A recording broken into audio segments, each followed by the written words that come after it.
Hi guys, இந்த வீடியோவில் economic subject நான் எப்படி படிச்சுட்டு இருக்கேன் ப்ளஸ் 15 டேஸ்லேருந்து ஒரு 20 டேஸில் எக்கனாமிக் சப்ஜெக்டை எப்படி நம்ம சிலபஸ் வைஸோ இல்லை ஸ்கூல் புக் வைஸோ கவர் பண்ணுறதுன்னு தான் பார்க்க போகிறோம். என்னை பொறுத்த வரைக்கும் நிறைய பேர் என்ன சொல்லுவாங்கன்னு பார்த்தீங்கன்னா, நம்ம எக்கனாமிக் சப்ஜெக்டை வந்து பார்த்தீங்கன்னா சிலபஸ் வைஸ் முடிக்கலாம் அப்படின்வாங்க. பட் என்னுடைய ஸ்ட்ராட்டஜி வந்து பார்த்தீங்கன்னா, நான் சிலபஸ் வைஸ் படிச்சேன்னா நான் கரெக்டாக கவர் பண்ண முடியுமான்னு கேட்டால் கவர் பண்ண முடியாது. ஆனால் நான் ஸ்கூல் புக் வைஸ் வந்துடுவேன். ஸ்கூல் புக்கில் வந்து பார்த்தீங்கன்னா 11th எக்கனாமிக்ஸ் தான் ஃபர்ஸ்ட் சஜஷன் பண்ணுவேன். அதில் இந்திய பொருளாதாரம் அப்படின்ற டாபிக் எடுத்துப்பேன். அதில் ஃபர்ஸ்ட்ல இருந்து லாஸ்ட் லெசன் வரைக்கும் சும்மா ஒரு ரீடிங் விட்டு அதுக்கப்புறம் எது எக்ஸாம் ரிலேட்டடா இருக்கக்கூடிய கரண்ட் அஃபேர்ஸ் பிளஸ் எக்ஸாம் ரிலேட்டடா நமக்கு என்ன டேட்டாஸ் தெரியுமோ அதை மட்டும் அப்படியே பார்த்துட்டு வந்துடுவேன். ஓகேங்களா? ஸோ இங்க பாருங்க, முன்னேறிய நாடுகளின் இயல்புகள்னு கொடுத்துருப்பாங்களா, இந்த பாக்ஸ்லாம் ரொம்ப ரொம்ப இம்பார்ட்டன்ட். ஏன்னா அசெஷன் ரீசனா கொஸ்டின் நமக்கு கேட்க சொல்ல ஸோ அந்த பாக்ஸ்ல இருக்கக்கூடிய பாயிண்ட்ஸ் தான் நமக்கு வந்து என்னவா கேட்பாங்கன்னா எக்ஸாம்ல கொஸ்டினா கேட்பாங்க. அது இல்லாமல் இந்திய பொருளாதாரத்தின் இயல்புகள் ஒரு 10 to 8 பாயிண்ட்ஸ் கிட்ட கொடுத்துருப்பாங்க. அந்த பாயிண்ட்ஸுக்கு உள்ள இருக்கக்கூடிய ஸ்டான்ஸாவை படிக்கணுமான்னு கேட்டால் அவ்வளவா படிக்க தேவையில்லை. ஆனால் அதனுடைய ஹெட்லைன்ஸ் இருக்கு பார்த்தீங்களா, அதை தான் நமக்கு கொஸ்டினா கேட்கறதுக்கான சான்சஸ் இருக்கு. அடுத்த இந்த இடத்துல G20 மாணவர்களுடைய டேட்டாஸ் கொடுத்துருப்பாங்க. அதெல்லாம் நம்ம கண்டிப்பா தெரிஞ்சு வச்சிருக்கணும். கரண்ட் அஃபேர்ஸ் ரிலேட்டடுமே அதை நம்ம அப்டேட் பண்ணி வச்சுக்கணும். ஏன்னா இப்போ 11th எக்கனாமிக்ஸ் புக்ல இருக்கக்கூடிய டேட்டாஸை நான் என்னுடைய 11th எக்கனாமிக்ஸ் புக்ஸ்ல எப்படி நோட் பண்ணி வச்சுட்டு இருக்கேன் அப்படின்றத நான் உங்களுக்கு ஷோ பண்ணிட்டு இருக்கேன். இல்லை நான் டார்க் கலர்ல ஹைலைட் பண்ணிக்கிறது, ரவுண்ட் பண்ணிக்கிறது, இதெல்லாம் மட்டும் தான் நான் எக்ஸாம் பிஃபோர் வர சொல்லவோ இல்லை என்ன ஒரு டெஸ்ட் நான் அட்டன் பண்ண போற மாதிரி இருந்தாலோ இல்லை நான் அடுத்த லெவலுக்கு எதனா ஒரு ப்ரிப்பரேஷன் ஸ்ட்ராட்டஜி ஸ்டார்ட் பண்ண போறனாலோ நான் இந்த புக்ல எதெல்லாம் மார்க் பண்ணிருக்கணும் அதை மட்டும் தான் படிச்சுட்டு போவேன். ஃபர்ஸ்ட்ல இருந்து திரும்ப திரும்ப படிப்பனா கேட்டா அப்படிலாம் கிடையாது. ஏன்னா நம்ம ஆல்ரெடி இப்படி மார்க் பண்ணி வச்சதை ஒரு 3 மணி நேரத்துல இருந்து ஒரு 5 மணி நேரம் வரைக்கும் ஒரு லெசன் படிக்கிறதுக்கு நம்ம எடுத்துக்கிறோம்னு வச்சுக்கீங்களேன், அதே திரும்ப படிக்கவும் அவ்வளவு நேரம் தான் ஆகும். அதுவே நம்ம திரும்ப திரும்ப மார்க் பண்ணதை மட்டும் படிச்சுட்டு இருந்தோம்னா கண்டிப்பா அந்த நேரம் திரும்ப எடுத்துக்குமான்னு கேட்டா மேக்சிமம் எடுத்துக்காது. ஓகேங்களா? இப்போ அதே மாதிரி வந்து பாத்தீங்கன்னா நம்ம எக்கனாமிக்ஸ் புக்ல இப்ப தமிழ்நாட்டு பொருளாதாரம் அப்படின்ற ஒரு டாபிக் எடுத்துமே. இது வந்து பாத்தீங்கன்னா நம்ம யூனிட் 5ல இருக்கக்கூடிய தமிழ்நாடு அட்மினிஸ்ட்ரேஷன் ரிலேட்டடா வரக்கூடிய டாபிக். இந்த தமிழ்நாட்டு பொருளாதாரத்துல வந்து கண்டிப்பா நமக்கு எக்ஸாம்ல கொஸ்டின் வந்துருங்க. ஏன்னா 2025 குரூப் 4 கொஸ்டின் பேப்பர்ல வந்து பாத்தீங்கன்னா 20 கொஸ்டின் யூனிட் 5ல கேட்டிருந்தாலும் அதுல எக்கனாமிக்ஸ்ல இருந்து 8 கொஸ்டின் தான் கேட்டிருந்தாங்க. அந்த 8 கொஸ்டின்ல 6 கொஸ்டின் வந்து பாத்தீங்கன்னா ஸ்கூல் புக்ல இருந்து மட்டும் தான் கேட்டிருந்தாங்க. ஓகேங்களா? இப்ப தமிழ்நாட்டு பொருளாதாரத்துல மக்கள் அடர்த்தி எவ்வளவுன்ற மாதிரி கொடுத்திருப்பாங்க. பிளஸ் வந்து பாத்தீங்கன்னா அதனுடைய கல்வி வளர்ச்சி எவ்வளவு, நம்மளுடைய GI டேக் என்னென்ன, பிளஸ் இந்த கனிம வளங்கள் எப்படி எப்படி இருக்கு எல்லாமே கொடுத்துருப்பாங்க. அது எல்லாமே நம்மளுடைய ஸ்கூல் புக்கை ஃபாலோ பண்ற மாதிரி இருந்ததுன்னா ஹைலைட் பண்ணி படிக்கிற மாதிரி இருந்தா நமக்கு கரெக்டா இருக்கும். ஓகேங்களா? அது இல்லாம இந்த எக்கனாமிக்ஸ் புக்ல நமக்கு எப்படி கொடுத்துருக்காங்கன்னா நல்லா பாத்துங்க, இதுல ஒரு 12 லெசன்ஸ் கிட்ட இருந்தா கூட lesson number 7, lesson number 8, lesson number 9, lesson number 10, lesson number 11. ஓகேங்களா? இந்த லெசன்ஸை மட்டும் தான் நம்ம கம்பல்சரி படிக்கணும். அதே மாதிரி வரி வரியா படிக்காம எது எக்ஸாம் ரிலேட்டடா கேட்பாங்களோ அதை மட்டும் நம்ம படிச்சா மட்டும் போதுமானது. ஓகேங்களா? இதுவே இப்ப நம்ம 12th எக்கனாமிக்ஸ் புக் வரன்னு வச்சுங்க, தேசிய வருவாய் அப்படின்ற டாபிக் இருக்கும். ஸோ அதுல GDPனா என்ன, GNPனா என்ன அப்படின்ற மாதிரி கொடுத்து வச்சிருப்பாங்க. ஸோ அந்த ஸ்டேட்மெண்ட்லாம் கண்டிப்பா நமக்கு தெரிஞ்சிருக்கணும். அதனுடைய ஃபார்முலாஸ் எல்லாம் கொடுத்து வச்சிருப்பாங்க. ஓகேங்களா? கிராஸ் நேஷனல் ப்ராடக்ட் GNPனா என்ன, எப்பவுமே ஒரு நாட்டுடைய GNP GDPயை விட கம்மியா தான் இருக்கும். அந்த மாதிரி இருக்கிறதுலாம் நான் ஷார்ட்டா நோட் பண்ணி வச்சிருப்பேன். இது என்னுடைய எக்கனாமிக்ஸ் புக்கு தான். ஸோ அது உங்களுக்கு புரியணுன்றதுக்காக நான் என்னுடைய புக்கை வச்சு நான் சொல்லிட்டு இருப்பேன். அது இல்லாம நம்ம 11th எக்கனாமிக்ஸ் புக் படிச்சிருக்கணும், 12th எக்கனாமிக்ஸ் புக் படிச்சிருக்கணும், அதுக்கப்புறமா வந்து பாத்தீங்கன்னா 10th எக்கனாமிக்ஸ் புக்குமே படிச்சிருக்கணும். ஓகேங்களா? இப்ப இந்த 10th எடுத்துக்கணும்னா மொத்த நாட்டு உற்பத்தி, இப்ப நம்ம 12th புக்ல பார்த்தா அதே GDP GNPயை பத்தி தான் 10th புக்லயும் நம்ம முன்னாடியே கொடுத்துருப்பாங்க. ஓகேங்களா? இங்க வந்து பாத்தீங்கன்னா தாதாபாய் நவ்ரோஜி பத்தின டேட்டாவை நிறைய வாட்டி எக்ஸாம்ல கேட்டிருப்பாங்க. ஓகேங்களா? அதே மாதிரி இந்த இடத்துல வளவலன்னு படிக்காம நான் ஆல்ரெடி சொன்ன மாதிரி நம்ம எதெல்லாம் மார்க் பண்ணி வச்சிருக்கோமோ அதை மட்டும் படிச்சுட்டு எக்ஸாம்குள்ள போனா போதும். ஆனா அதுக்கு முன்னாடி நம்ம மினிமம் ஒரு சில டெஸ்ட் பேட்சஸ் போட்டா மட்டும்தான் சப்ஜெக்ட்ல க்ரோத் ஆகுற மாதிரி இருக்கும். ஓகேங்களா? ஸோ எப்பவுமே நம்ம ஸ்கூல் புக்கை ஃபாலோ பண்றோம்னா அதை அண்டர்லைன் பண்ணி பாருங்க, ஹைலைட் பண்ணி படிங்க. அந்த மாதிரி உங்களுக்கு என்ன ஸ்ட்ராட்டஜி தோணுதோ அந்த மாதிரி ஸ்ட்ராட்டஜியை ஃபாலோ பண்ணீங்க. அது மட்டும் இல்லாம ஸ்கூல் புக்ல இருக்கக்கூடிய இதை மார்க் பண்ணி படிக்கிற ஒரு கேட்டகரிஸும் இருப்பாங்க. ஓனா நோட்ஸ் எடுத்து படிக்கக்கூடியவங்களும் இருப்பாங்க. இப்போ ஓனா நோட்ஸ் எடுக்கிற மாதிரி இருந்தா அது எப்படி எடுக்கணும்ன்றது இப்ப பாருங்க. 11th நம்ம இந்திய பொருளாதாரம்னு பார்த்தோம் பாத்தீங்களா? ஸோ அந்த மாதிரி ஒரு நோட்ஸை நம்ம ஷார்ட்டாவே எடுத்துக்கலாம். ஸோ இந்த மாதிரி ஹேண்ட் ரைட்டிங் நோட்ஸ் நீங்க ஃபாலோ பண்ற மாதிரி இருந்தா கூட இந்த மாதிரி ஹேண்ட் ரைட்டிங் நோட்ஸை உங்களுக்கு புரியுற மாதிரி நீங்க ஷார்ட்டா எழுதி வச்சுக்கிட்டீங்கன்னா அது ரொம்ப ரொம்ப ரொம்ப ரொம்ப யூஸ்ஃபுல்லா இருக்கும். ஏன்னா கடைசி மினிட்ஸ்ல ஒரு சில ஸ்கூல் புக் வந்து பார்க்க சொல்ல பாத்தீங்கன்னா ரொம்ப பேர்டனா இருக்கிற மாதிரி ஃபீல் பண்ணுவாங்க, இல்ல ஹைலைட் பண்ணதே தனக்கே புரியலன்ற மாதிரி ஃபீல் பண்ணுவாங்க. அப்படி நீங்க யாருன்னா ஃபாலோ பண்ற மாதிரி இருந்தீங்கன்னா இந்த மாதிரி அழகா உங்களுடைய ஹேண்ட் ரிட்டன்லயே வந்து பாத்தீங்கன்னா உங்களுக்கு புரியுற மாதிரி வந்து பாத்தீங்கன்னா நோட்ஸ் எடுத்து வச்சுக்கிட்டீங்கன்னா இது ரொம்ப ரொம்ப ரொம்ப ரொம்ப யூஸ்ஃபுல்லா இருக்கும். இருக்கும். ஓகேங்களா? இது வந்து பாத்தீங்கன்னா இது என்னுடைய ஃப்ரெண்ட் எனக்காக ரெஃபர் பண்ணி அனுப்பி விட்டது. இந்த மாதிரி நோட்ஸ் எடுத்து படிடான்னு சொல்லிட்டு. ஸோ அதை தான் நான் உங்களுக்குமே ஷோ பண்றேன். இது என்னுடைய ஹேண்ட் ரைட்டிங்கா கேட்டா இது என்னுடைய ஹேண்ட் ரைட்டிங்லாம் இல்லைங்க.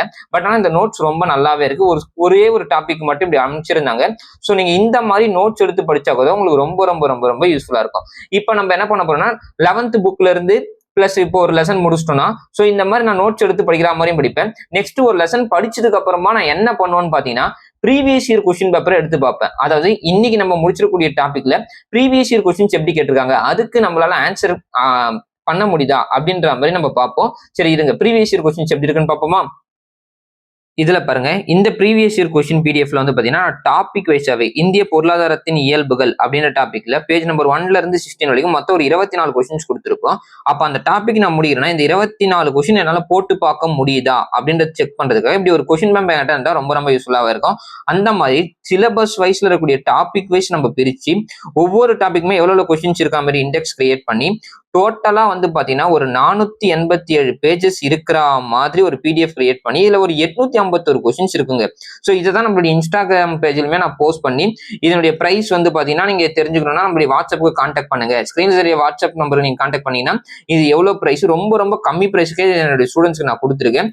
இதே மாதிரி ஓவரால் சப்ஜெக்ட்டுமே நான் ரெடி பண்ணி வச்சிட்டு இருக்கேன். ஸோ இந்த பிடிஎஃப் உங்களுக்கு வேணும்னா கூட நீங்க நம்மளுடைய கான்டாக்ட் நம்பருக்கு மெசேஜ் பண்ணீங்கன்னா எக்கனாமிக்ஸ் பிடிஎஃப்னு சொல்லிட்டு இதனுடைய பிரைஸ் பிளஸ் இந்த பிடிஎஃப் நான் உங்களுக்கு அனுப்பி விட்டுருவேன். ஓகேங்களா? ஸோ இந்த மாதிரி நம்ம ஒரு லெசனை முடிக்கிறோம், அதை அழகா நம்ம மார்க் பண்ணி வச்சு படிக்கிறோம். பிளஸ் படிச்சதுக்கு அப்புறமா இப்படி ஒரு ப்ரீவியஸ் இயர் கொஸ்டின் பேப்பரை எடுத்து நம்ம அப்படி போட்டு பார்க்கணும். பிளஸ் போட்டதுக்கு அப்புறமா நம்ம என்ன ஒரு டெஸ்ட் பேட்ச் ஃபாலோ பண்ற மாதிரி இருந்தோம்னா அது நமக்கு ரொம்ப ரொம்ப யூஸ்ஃபுல்லா இருக்கும். நம்மளுடைய சேனல் வந்து பாத்தீங்கன்னா நான் எக்கனாமிக்ஸ்க்காக கிளாஸஸ் ஸ்டார்ட் பண்ணலான்ட்டு இருக்கேன். ஒரு 13 கிளாஸஸ் கிட்ட இருக்கும். அது மட்டும் இல்லாம இப்ப இந்த 12th புக்ல இருக்கக்கூடிய இதெல்லாம் நம்ம எப்படி படிக்கிறோமோ அதே மாதிரி ஓவராலா நம்ம 6th இருந்து 12th வரைக்கும் இருக்கக்கூடிய இல்ல 10th வரைக்கும் இருக்கக்கூடிய எக்கனாமிக்ஸ் உடைய வேர் டு ஸ்டடி நமக்கு தெரிஞ்சிருந்து அதுல எந்தெந்த லெசன்ஸ் எல்லாம் படிக்கணும்ன்றத தெரிஞ்சு வச்சுட்டு 6th to 9th வரைக்கும் பேசிக்கா நம்ம படிச்சிருந்தா போதும். அதாவது 6th இருந்து 9th வரைக்கும் எக்கனாமிக்ஸ் சப்ஜெக்ட் எதெல்லாம் எக்ஸாம் ரிலேட்டடா இருக்கும் அது பேசிக்காவும், 10th இருந்து 12th வரைக்கும் இப்ப நம்ம மார்க் பண்ணிருக்கக்கூடிய இந்த லெசன்ஸ் மட்டும் 100% படிச்சுதான் ஆகணும். ஓகேங்களா? அப்ப நமக்கு யூனிட் 5ல ஒரு 10 கொஸ்டின் எக்கனாமிக்ஸ்ல இருந்தோ இல்ல 8 கொஸ்டினோ இல்ல மினிமம் 6 கொஸ்டினோ கண்டிப்பா நமக்கு வந்துடும் ஸ்கூல் புக்ல இருந்து மட்டுமே நான் சொல்றேன். ஓகேங்களா? அப்ப 6th இருந்து 12th வரைக்கும் வேர் டு ஸ்டடி நம்ம எடுத்து வச்சிருக்கணும். அந்த வேர் டு ஸ்டடி கம்ப்ளீட் பண்ணதுக்கு அப்புறம் லெசன் வைஸா இம்பார்ட்டன்ட் மட்டும் நம்ம பார்க்கணும். ஓகேங்களா? அதே மாதிரி இப்ப நீங்க 10th புக் அப்படி வரீங்க அப்படின்னு பாத்தீங்கன்னா மொத்த உள்நாட்டு உற்பத்தி ஜிடிபி மற்றும் அதன் வளர்ச்சி அப்படின்றத கண்டிப்பா நம்ம யூஸ்ஃபுல்லா அதை அப்படியே நம்ம என்ன பண்ணணும்னு பாத்தீங்கன்னா 12th புக்லயுமே கொடுத்து வச்சிருப்பாங்க ஜிடிபியை பத்தி. ஸோ இந்த 2 டாபிக் முடிச்சதுக்கு அப்புறம் சிஏ கரண்ட் அஃபேர்ஸுமே ஆட் பண்ணி படிச்சுட்டு கரண்ட் அஃபேர்ஸ் எப்படி படிக்கிறது இந்த வீடியோடைய லாஸ்ட்ல கொடுத்துருப்பேன். அடுத்து இப்ப மென்ஷன் பண்ணிருக்கக்கூடிய இந்த லெசன்ஸை மட்டும் கண்டிப்பா பாத்துங்க. அதுல அரசாங்கமும் வரியிலும் இந்த டாபிக்ல இருந்து 100% நம்ம கொஸ்டின் வந்துடும். ஓகேங்களா? அதுமாதிரி கடைசி டாபிக் 5th லெசன் வந்து பாத்தீங்கன்னா நமக்கு தமிழ்நாடு அட்மினிஸ்ட்ரேஷன் ரிலேட்டடா இருக்கக்கூடியது. ஸோ அதுலயுமே கொஸ்டின் வந்துடும். ஓகேங்களா? ஸோ இது வந்து பாத்தீங்கன்னா நம்மளுடைய எக்கனாமிக்ஸ் உடைய கொஸ்டின் பேங்க் நான் சேல்ஸ் போட்டிருக்கேன்னு சொல்லியிருந்தேன்னா ஸோ நம்மளுடைய இன்ஸ்டா பேஜை பார்த்துட்டு நம்மளுடைய ஸ்டூடெண்ட்ஸ் வந்து பாத்தீங்கன்னா நிறைய பேர்கிட்ட நம்ம கிட்ட வாங்கியிருந்தாங்க. இந்த கொஸ்டின் பேங்க்குக்கான அவங்க ஃபீட்பேக்கும் நம்ம கிட்ட கொடுத்துருந்தாங்க. ஸோ அந்த ஃபீட்பேக் தான் நான் உங்களுக்கு மென்ஷன் பண்ணியிருக்கேன். அது இல்லாம நமக்கு தேனியிலிருந்து ஒரு ஸ்டூடெண்ட்ஸ் ஓகேங்களா அவங்க சார் வந்து பாத்தீங்கன்னா நேம் வந்து பாத்தீங்கன்னா கார்த்திக்னு சொல்லிட்டு அவர் வந்து பாத்தீங்கன்னா சார் நான் எக்கனாமிக்ஸ் சப்ஜெக்டுக்காக நான் உங்ககிட்ட கிளாஸ் ஜாயின் பண்ணிக்கலான் இருக்கேன் சார் அப்படின்னாங்க. சார் நான் கிளாஸ் ஜாயின் பண்றதுக்கு ஒரு 3 நாள் ஆகும் சார், 3 நாளுக்கு அப்புறமா தான் நான் கிளாஸ் ஜாயின் பண்ணுவேன் அப்படின்னு சொன்னேன். சார் இருந்தாலும் ஓகே சார் எவ்வளவு சார் ஃபீஸ் அப்படின்னு கேட்டாங்க. சார் இது நான் ஃபர்ஸ்ட் டைம் வந்து நம்ம யூடியூப்ல கிளாஸஸ் எடுக்கிறதுனால 250 மட்டும் நான் சார்ஜ் பண்ணியிருக்கேன். இதுவே என்னுடைய ஓல்டு ஸ்டூடெண்ட்ஸா இருந்தீங்கன்னா அதாவது என்னுடைய ஆஃப்லைன்ல கிளாஸஸ் அட்டன் பண்ணக்கூடியதா ஜஸ்ட் 150 rupees அப்படின்னு சொல்லியிருந்தேன். சார் வந்து பாத்தீங்கன்னா அப்படியே நியூ ஸ்டூடெண்ட்றதுக்காக 250 ஜிபே பண்றாரு. அதையுமே நான் உங்களுக்கு ஷோ பண்ணி வச்சிருப்பேன். ஸோ 12ல இருந்து ஒரு 13 கிளாஸஸ் கிட்ட நான் எக்கனாமிக்ஸ் சப்ஜெக்ட் உங்களுக்கு நான் கவர் பண்ணி கொடுத்துருவேன். என்னுடைய ஓல்டு ஸ்டூடெண்ட்ஸை எப்படி கன்சிடர் பண்ணா ஆஃப்லைன் கிளாஸஸ்ல வந்து நீங்க அட்டன் பண்ணிருப்பீங்க. ஸோ அவங்களுக்கு 150 ரூபாலே கிளாஸ் நோட்ஸ் பிளஸ் வந்து பாத்தீங்கன்னா ஒவ்வொரு டாபிக்குமே 25 கொஸ்டின்ன்ற மாதிரி டெஸ்ட்டுமே நான் வச்சு கொடுத்துருவேன். ஸோ நீங்க நம்மளுடைய கிளாஸ்ல ஜாயின் பண்ற மாதிரி இருந்தீங்கன்னா பேசிக்கா ஒரு 2 டாபிக் மட்டும் நான் ஓப்பன் டு ஆல்ல கிளாஸஸ் கொடுக்க போறேன். அந்த கிளாஸ் நீங்க அட்டன் பண்ணிட்டு கூட நீங்க ஃபீஸ் பே பண்ணிட்டு ஜாயின் பண்ணிக்கலாம். நியூ ஸ்டூடெண்ட் இருந்தா 250, ஓல்டு ஸ்டூடெண்டா இருந்தீங்கன்னா 150. ஓகேங்களா. இது கரண்ட் அஃபேர்ஸ் பாருங்க. பொருளாதார வளர்ச்சி, அதாவது இந்த வருஷம் கரண்ட் அஃபேர்ஸ் ரிலேட்டடா நமக்கு என்னென்ன கொடுத்திருப்பாங்கன்னு பாத்தீங்கன்னா, மத்திய புள்ளியியல் மற்றும் திட்ட அமலாக்கத்துறை என்ன சொல்லியிருப்பாங்கன்னா, 2024 to 2025 தமிழ்நாட்டுடைய மொத்த மாநில உற்பத்தி, ஓகேங்களா, ஜிஎஸ்டிபி வந்து பாத்தீங்கன்னா 11.19% ரொம்ப ரொம்ப இம்பார்ட்டன்ட். அதுவே இந்த ஆண்டு, ஓகேங்களா, 2025 இருந்து 2026 ஏப்ரல் மந்த்ல வந்து பாத்தீங்கன்னா 10.89%, 83% கொடுத்து வச்சிருப்பாங்க. சோ இதெல்லாம் நமக்கு ரொம்ப ரொம்ப இம்பார்ட்டன்டான கரண்ட் அஃபேர்ஸ், ஓகேங்களா. நல்லா பாருங்க, நம்ம தமிழ்நாடு வந்து பாத்தீங்கன்னா 10.83%, அதாவது நம்ம டபுள் டிஜிட்ல இருப்போம். ஆனா நேஷனல் ஆவரேஜ் வந்து பாத்தீங்கன்னா வெறும் 7.4% தான். அப்ப இந்தியாவு கூட நம்மளுடைய தமிழ்நாட ஒப்பிட்டோம்னா தமிழ்நாடு தான் அதிக லெவல்ல இருக்குன்றத விட நமக்கு ஸ்டேட்மெண்டா கொஸ்டின் கேட்கறதுக்கு சான்சஸ் அதிகம். அதான் இங்கேயுமே கொடுத்திருப்பாங்க. இந்திய அளவில் தமிழ்நாடு 2வது பெரிய பொருளாதார நாடாக இருக்கு அப்படின்ற மாதிரி கொடுத்து வச்சிருப்பாங்க. இந்த காலகட்டத்துல 2024 to 25 காலகட்டத்தில் மாநிலத்தின் சராசரி வளர்ச்சி எவ்வளவுனா 9.07% அப்படின்ற மாதிரி நமக்கு எக்கனாமிக்ஸா தெரிஞ்சு வச்சிருக்கணும். பிளஸ் வந்து பாத்தீங்கன்னா தமிழ்நாட்டுடைய ஜிஎஸ்டிபி 2024 to 25 நிதியாண்டில் 31.19 லட்சம் கோடியிலிருந்து 2025 to 26 வந்து பாத்தீங்கன்னா 35.29 கோடியாக இருக்கு. அதாவது 29 லட்சம் கோடியாக இருக்குன்ற டீட்டெயில்லாம் கண்டிப்பா நமக்கு தேவைப்படுங்க.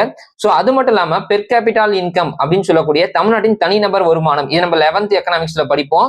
சோ அந்த இடத்துல நம்ம படிக்க சொல்ல அது ரிலேட்டடா அப்படியே எடுத்துட்டு வந்து இந்த கரண்ட் அஃபேர்ஸ் நம்ம ஆட் பண்ணி வச்சுக்கணும், ஓகேங்களா. அதாவது தமிழ்நாட்டின் தனிநபர் வருமானம் 4.08 லட்சமாக இருக்கும். தனிநபர் வருமானத்தில் கர்நாடகா ஸ்டேட் தான் ஃபர்ஸ்ட் பிளேஸ்ல இருக்காங்க. நம்ம எத்தனாவது பிளேஸ்ல இருக்கோமா? 4th பிளேஸ் கிட்ட வந்திருப்போம், ஓகேங்களா. சோ இந்த மாதிரி டீடைல்ஸ் எல்லாமே நம்மளுடைய கரண்ட் அஃபேர்ஸ் பேஜ்லயுமே, அதாவது நம்மளுடைய யூடியூப் சேனல்ல நான் கரண்ட் அஃபேர்ஸ்மே அப்டேட் பண்ணிட்டு இருக்கேன். கடைசியா மே மந்த்துக்கான கரண்ட் அஃபேர்ஸ்மே நான் போட்டு வச்சிருப்பேன். இனி வரக்கூடிய காலங்கள்ல நம்மளுடைய யூடியூப் சேனல் நீங்க சப்ஸ்கிரைப் பண்ணி வச்சிருந்தீங்கன்னா எக்கனாமிக்ஸ்ல இருந்து மட்டும் ஜனவரில இருந்து ஜூன் மந்த் வரைக்கும் என்னென்ன கரண்ட் அஃபேர்ஸ் எக்கனாமிக்ஸ் ரிலேட்டடா கேட்டிருக்காங்க, அது கண்டிப்பா நமக்கு எக்ஸாம் வருமா இல்லையா டீடைல் போட போறேன். பிளஸ் பாலிட்டி பிளஸ் ஜியோகிராஃபி அந்த மாதிரி சப்ஜெக்ட் வைஸ் கரண்ட் அஃபேர்ஸ்மே நான் அப்டேட் பண்ணலாம்னு இருக்கேன். ஸோ இந்த வீடியோல வந்து பாத்தீங்கன்னா நம்ம எக்கனாமிக் சப்ஜெக்ட் எப்படி அப்ரோச் பண்ணணும் அப்படின்ற மாதிரிலாம் கொடுத்துருப்போம். அது மட்டும் இல்லாம கரண்ட் அஃபேர்ஸ்ல என்னென்ன டாபிக்ல கண்டிப்பா படிச்சிருக்கணும்னு பாருங்க. தமிழ்நாட்டுடைய budget, Indian government budget, schemes Tamil Nadu ரிலேட்டடா பிளஸ் வந்து இந்தியன் ரிலேட்டடாகவும், பிளஸ் ஆசிரியர்கள் மற்றும் புத்தகம் எக்கனாமிக்ஸ் ரிலேட்டடா இருக்கக்கூடிய ஆத்தர்ஸ் மற்றும் புக்ஸ் நேம் கண்டிப்பா தெரிஞ்சிருக்கணும். அதுக்கப்புறம் எக்கனாமிக் ரிலேட்டடா இருக்கக்கூடிய தரவரிசைகள், ஓகேங்களா. அடுத்து நிதி ஆயோக் ரிலேட்டட் இருக்கக்கூடிய கரண்ட் அஃபேர்ஸ் கண்டிப்பா தெரிஞ்சிருக்கணும். அடுத்து பொருளாதாரம் சார்ந்த நியமனங்கள் அப்பாயின்மெண்ட்ஸ் கண்டிப்பா தெரிஞ்சிருக்கணும். அதுக்கப்புறம் புள்ளி தரவுகள் அப்படின்னா இந்தியா எக்கனாமிக் லெவல்ல எத்தனாவது பிளேஸ்ல இருக்கு, தமிழ்நாடு எக்கனாமிக் லெவல்ல எத்தனாவது பிளேஸ் இருக்கு, ஸோ அந்த மாதிரி ஜிடிபில யார் ஃபர்ஸ்ட், ஜிஎன்பில யார் ஃபர்ஸ்ட் அப்படின்னு கொடுக்கக்கூடிய கரண்ட் அஃபேர்ஸ் டீடைல்ஸ் எல்லாமே நமக்கு அப்டேட்டடா தெரிஞ்சிருந்தாதான் எக்கனாமிக்ஸ் ரிலேட்டட் இருக்கக்கூடிய கரண்ட் அஃபேர்ஸ்ல நம்ம ஸ்கோர் பண்ண முடியும். இந்த வீடியோ உங்களுக்கு ரொம்ப யூஸ்ஃபுல்லா இருக்கும்னு நினைக்கிறேன். தேங்க்யூ.